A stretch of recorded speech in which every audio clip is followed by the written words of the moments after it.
Salut à tous, en cette journée de paix, d'amour et de dialogue. Bienvenue dans l'univers des femmes.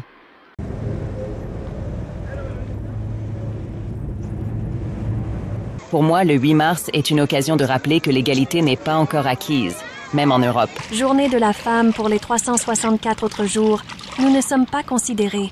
Je ne marche pas dans cette hypocrisie. Le 8 mars est un jour important pour nous rappeler que les femmes arabes ont des voix et des rêves. Malheureusement, dans notre région, les traditions et les lois limitent souvent nos libertés. Le 8 mars est un jour de lutte pour nous.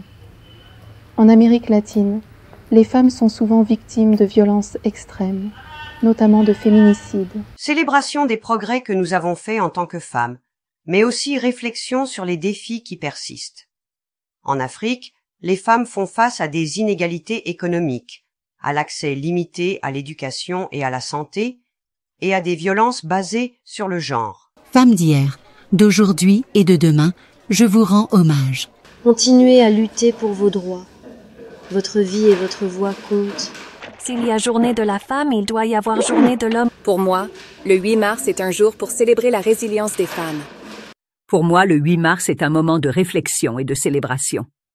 En RDC, au Congo, une jeune femme sur 10 victimes de viol durant les 5 derniers mois dans les camps de déplacés de Goma, mais personne n'en parle. Des viols et des mutilations ont été perpétrés sur des femmes âgées de 5 ans à 80 ans. Certaines ont été violées et leurs familles forcées de regarder. Je m'inquiète de la montée des inégalités économiques. Beaucoup de femmes travaillent dans des emplois précaires, sans protection sociale. Nous faisons face à des pressions sociales énormes, surtout concernant le mariage et la maternité. Beaucoup de femmes sont jugées si elles ne se marient pas avant 30 ans, ou si elles choisissent de ne pas avoir d'enfants. Ma plus grande crainte est que les inégalités ne s'aggravent à cause des conflits et des changements climatiques. Les jours passent. Certaines choses avancent, d'autres non. Quoi qu'il arrive, il faut garder espoir. Restez fortes et unies. Nous méritons toutes une vie digne et épanouissante.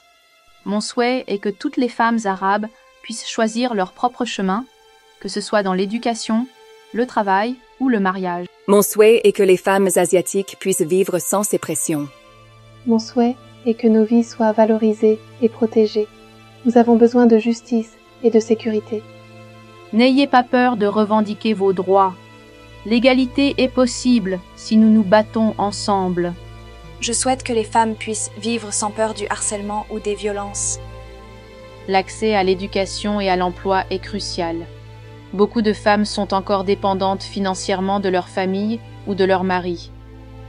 Ensuite, il y a la question des violences domestiques, qui restent tabous. Nous avons besoin de lois plus strictes et de soutien pour les victimes. En 2023 et 2024, le nombre de victimes de violences conjugales atteignait 271 000. Il faut que ça cesse.